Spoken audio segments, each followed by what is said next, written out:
Baramati pattern हा जो बारामती म्हणायचं तर बारामती पॅटर्न मोठ्या लेयानं, मोठ्या कौशल्यानं आणि एकाच घरामध्ये ठेवलं. एकाच घरामध्ये कसं झालं, आमदार मीच करणार, खासदार मीच होणार, त्यानंतर मंत्री मी होणार, मुख्यमंत्री होणार, पुतण्या माझा करणार, माझी मुलगी करणार, माझी जी पत्नी आहे तिला मी खासदार करणार, माझ्या मुलाला खासदार करणार वगैरे. ही जी बारामती पॅटर्न आहे तो वेगळा आहे. कारण त्यामध्ये अजून दुसरा एक महत्त्वाचा मुद्दा आला की मी दुसऱ्या पक्षातून होणार, मी तुमच्यामध्ये फूट करणार, माझा गट अजित पवार गट, शरद पवार गट.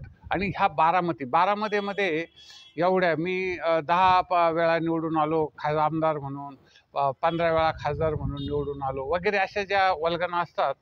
तर हे लोक बारामतीमध्ये दुसरा असा कोणी विद्वान माणूस नाही का, श्रीमंत माणूस नाही का, यांच्या व्यतिरिक्त की पवार घराण्याची ही जहागीरदारी आहे, याला म्हणायचं बारामती पॅटर्न.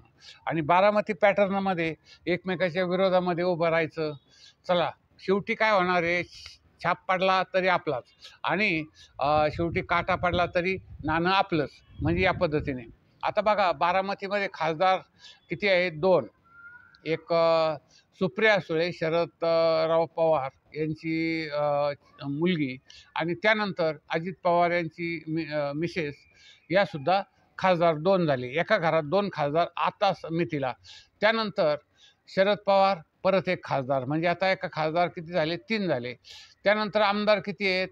तर आमदार आहेत रोहित पवार 1, त्यानंतर अजित पवार 1, म्हणजे आता ते मंत्री झाले. 2 आमदार, म्हणजे आता 5 तर हे झाले. पण या व्यतिरिक्त जे खासदारकीला उभे राहिले होते ते अजित पवाराचे चिरंजीव पार्थ पवार, हेही राजकीय क्षेत्रामध्ये म्हणजे मोठे पुढारी म्हणून आता आहेत. म्हणजे एका घराण्यामध्ये 6. मग त्यांनी काय सांगितलं, आम्ही पक्षात फूट पाडू, एकमेकाविरुद्ध लढू. म्हणजे लोकांना जो एक बनवण्याचा प्रयत्न त्यांनी केला तो तसा पद्धतीने केला. आणि शेवटी काय केलं तर एक महत्त्वाची गोष्ट अशी केली की सगळे पदं आपल्या घरामध्ये घेतले.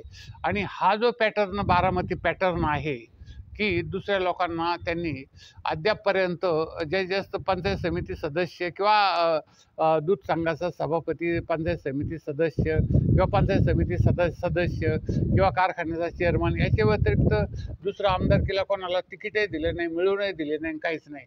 मध्यंतरी एका व्यक्तीनं तसा प्रयत्न केला होता माळेगाव कारखान्यामध्ये, पण त्या व्यक्तीला देखील यांनी पूर्णपणे एक हे केलं नाही आहे. आणि त्यामध्ये एक महत्त्वाची गोष्ट, आता हे कारखाने जे जिंकले जातात किंवा आमदारकी जे जिंकली जातात ती केवळ पैशाच्या जोरावर जिंकली जाते आणि इतर काही कारणं त्याला असतात, अशातला भाग नाही आहे. काही त्याच्यामध्ये वेगळे प्रकारसुद्धा होऊ शकतात. तर हा जो पॅटर्न आहे तो संगमनेरमध्ये पहिल्यांदा चालला. संगमनेरमध्ये आपला बाळासाहेब थोरात, लगेच त्यांचे जे मेहुणे होते त्यांना आमदार केलं. त्यानंतर म्हणजे ते आपले दारचे एक, त्यानंतर त्यांच्या ज्या बहीण आहे त्यांची, तिला नगराध्यक्ष केलं. त्यानंतर एक आपला भाचा, तर त्याला परत आमदार केलं. म्हणजे आपल्या घरामध्ये सगळी पदं आपली. आणि या पद्धतीने ही बारामती पॅटर्न राबवण्याचा प्रयत्न केला. परंतु आता तो छेद देणं महत्त्वाचं राहणार आहे आणि लोक यावेळेस तो छेद देतील अशी शक्यता निर्माण झाली. आणि योगायोगाने एकनाथ शिंदे चे जे कार्यकर्ते होते, अमोल खताळ, त्यांना ते निवडून दिलं. आता निवडून दिलं, पण दुसरा जो प्रकार आहे तो लोणीमधला, लोणी म्हणजे आपला, आता तुम्ही त्याला शिर्डी मतदारसंघ म्हणा. तर ह्या शिर्डी मतदारसंघातून कायम बाळासाहेब विखे एक खासदार म्हणून निवडून यायचे, परंतु आमदार त्यांचे वेगवेगळे असायचे.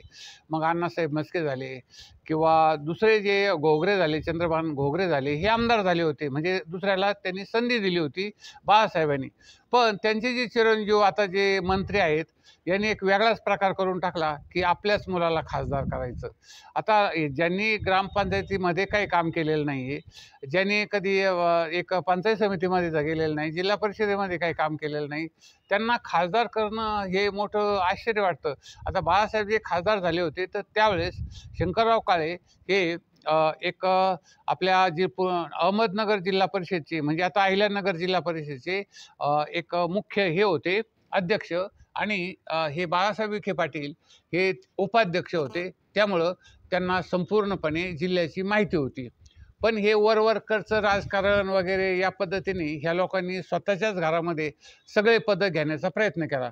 मग आता एक बाळासाहेबांनी जरी या लोकांना प्रयत्न दिले असते, अनेक घराण्यातले लोक, विविध लोकातील लोकांना पदं दिली, परंतु इथं मात्र ह्या आपल्या राधाकृष्ण विखे पाटील, आपलाच मुलगा चिरंजीव, आपलीच पत्नी जिल्हा परिषदेचे अध्यक्ष, आपल्याच म्हणजे ही जी दुसरी बारामती करण्याचा प्रयत्न त्यांचा चाललेला आहे. त्यानंतर दुसरा महत्त्वाचा मुद्दा की त्यांचे जे नातेगोते आहेत, की बाळासाहेब थोरातांचे नातेगोते, त्यांचे म्हणजे अरुण कडू किंवा इतर किती लोक आहेत ते, की कशा-कशामधले त्यांच्या बहिणी, त्यांच्या बहिणीची मुलं. आता नवीनच ही जी नगर सहकारी, अहमदनगर सहकारी बँक होती आणि त्या बँकेची जी निवडणूक झाली आता तिचं नाव वेगळं केलं आहे. तर ह्या निवडणुकीमध्ये देखील शेवटी थोरात यांनीच प्रयत्न केलेले आहेत, म्हणजे आपलंच एक निवडून गेलेले आहेत. तर हे तांबे घराणं किंवा थोरात घराणं, त्यानंतर दुसरा महत्त्वाचा मुद्दा, हे 3 तर झाले. त्यानंतर कोपरगावमध्ये शंकरराव काळे आणि शंकरराव कोल्हे ही जोडी होती. तर त्याला शंकरराव काळे यांनी पर्याय शोधला पारनेर तालुक्याचा, कारण ते अध्यक्ष असताना त्यांनी पारनेरमध्ये काही सुधारणा केल्या, आपापले लोक आणले आणि तिथून ते पारनेरचे आमदार म्हणून निवडून यायचे आणि नंतर मग ते खासदारही झाले. नंतरचा तो प्रश्न होता. पण एक जे कोल्हे साहेब होते आमचे, शंकररावजी कोल्हे, त्यांनी संजीवनी साखर कारखाना व्यवस्थित चालला. त्यानंतर ते आमदारकी झाले, आमदार समितीचे ते सभापती होते आणि एक चांगल्या पद्धतीने ते काम केलं.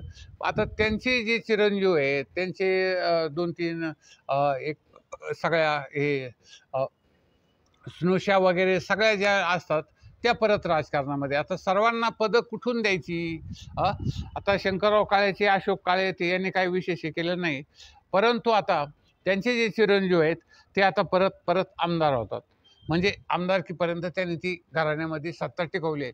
पण आता के.बी. रोमारे होते त्यावेळेस, किंवा विविध प्रकारचे जे लोक होते, त्यांचं जे राजकारण पूर्वी चाललं होतं ते सोडून देऊन, की प्रत्येक वेळेस नवीन लोकांना आमदारकीला, खासदारकीला संधी द्यायची आणि प्रत्येक वेळेस नवीन लोक यायचे.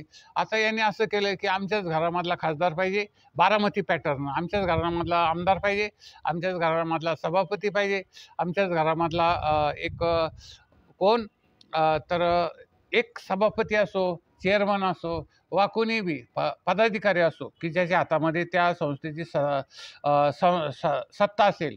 मग तो खरेदी विक्री संघ असो किंवा दूध संघ असो किंवा इतर कुठल्याही संस्था, ज्या विविध प्रकारच्या शिक्षण संस्था असोत किंवा इतर काही बी बाजार, काही ठिकाणी बाजार आहे, आता वारणेला वारणा बाजार आहेत, म्हणजे असे बाजार पण काढलेले आहेत. काही ठिकाणी शिक्षण संस्था आहेत, म्हणजे पॉलिटेक्निक किंवा एक विविध सहकारी क्षेत्रावरील मधील काही संस्था आणि शिक्षण संस्था, ह्या सगळ्या आपल्याच ताब्यात पाहिजे. तालुका मग बाकीच्या लोकांनी काय करायचं? काय नुसतेच पैसे घेऊन तुम्हाला मतदान करायचं, असा जो पॅटर्न आहे, हा बारामती पॅटर्न, हा जो नुसतं तात्पुरतं तेवढ्यापुरतं मतदानापुरते लोकांना जवळ बोलवायचं, नंतर 5 वर्षे त्यांना तोंडे दाखवायचं नाही आणि त्यांची कामं करायची असलेलं, तर आता 2-3 प्रकार झाले. म्हणजे तुम्ही आम्हाला निवडून दिलं म्हणजे काही मोठे उपकार केलेले नाही आहेत, किंवा तुम्ही निवडून दिले म्हणजे तुम्ही काय आमचे हे नाही, अशा प्रकारचे लोक वक्तव्य कोणी केले हे तुम्हाला माहीतच असेल, आहे ना. म्हणजे तुमचे काय आम्ही घरगडी नाही आहेत, तुम्ही आम्हाला निवडून दिले म्हणजे तुम्ही आम्हाला काही कामं करायला सांगायला, निवडून गेल्यावर असं लोक बोलणारे आहेत. बारामती पॅटर्न हा संपूर्ण राज्यामध्ये हा सुरू करण्याचं श्रेय हे कुणाला जातं तर काँग्रेसला.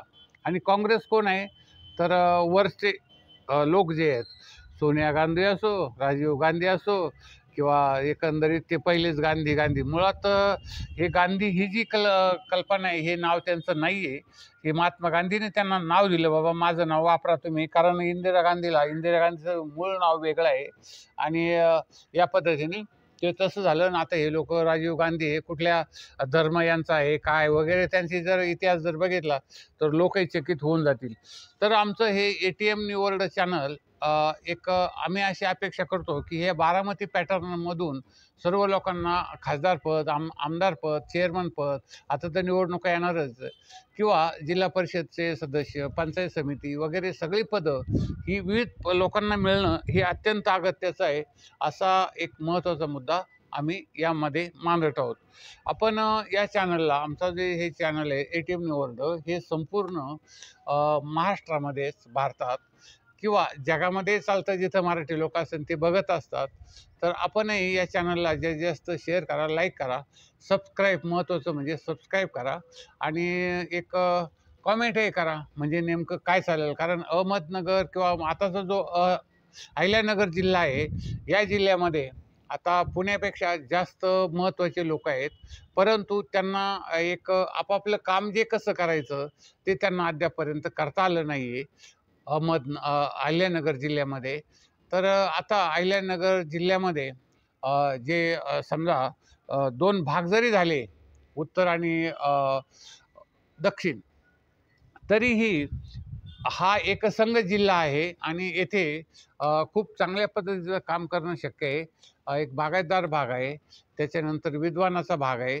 तरी या जिल्ह्यामध्ये प्रत्येकाला संधी मिळणं हा अतिशय महत्त्वाचा मुद्दा आहे आणि तो तसा मिळाला पाहिजे. बारामती पॅटर्न शक्यतो काढून टाकून परत आता हे सगळे जे मतदारसंघ आहे ते आताच्या प्रमाणे निवडणुकीत ढवळून काढणं महत्त्वाचं आहे. हीच एक महत्त्वाची मुद्दे. तर आमच्या या चॅनलला जास्तीत जास्त शेअर, लाईक आणि सबस्क्राईब करा. धन्यवाद.